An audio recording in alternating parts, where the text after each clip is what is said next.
This could be a critical moment in time for the 8-year war in Afghanistan. U.S. and NATO forces seek a turning point into the long and drawn-out war, looking for a conflict victory and, according to one investigative journalist, a public relations coup. Gareth Porter is that investigative journalist with us now. So that's what you're claiming, that this is a public relations opportunity as well for U.S. and NATO forces. Can you explain that a little bit? Yeah, what happened this week, in fact yesterday, is the Washington Post actually published a story by its two military correspondents in Washington that the United States senior military officials actually made the decision to attack this relatively small town, Marja, in Helmand province, despite the fact that they were advised that more strategically important was Kandahar city and Kandahar province more generally as a military objective.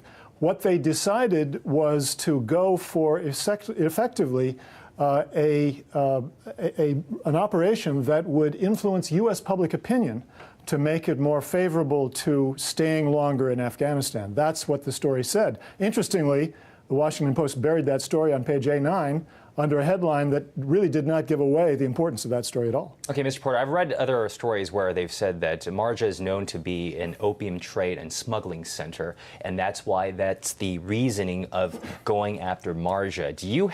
I mean, if that's the case and if that's a truth and there is a significance to the town of Marja, do you have a response to that?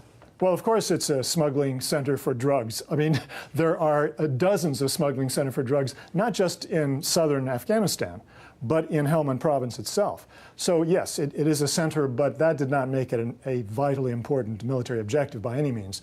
And in fact, as this story points out, and this is clearly based on these reporters' military Pentagon sources off the record or not for attribution, what they were saying was that this is an objective that is quick, easy, relatively speaking, and therefore lends itself to the real objective that General Petraeus and General McChrystal had in mind here, which is to get a much more favorable view of the future of the U.S. military in Afghanistan, because they've suffered a lot of setbacks, failures.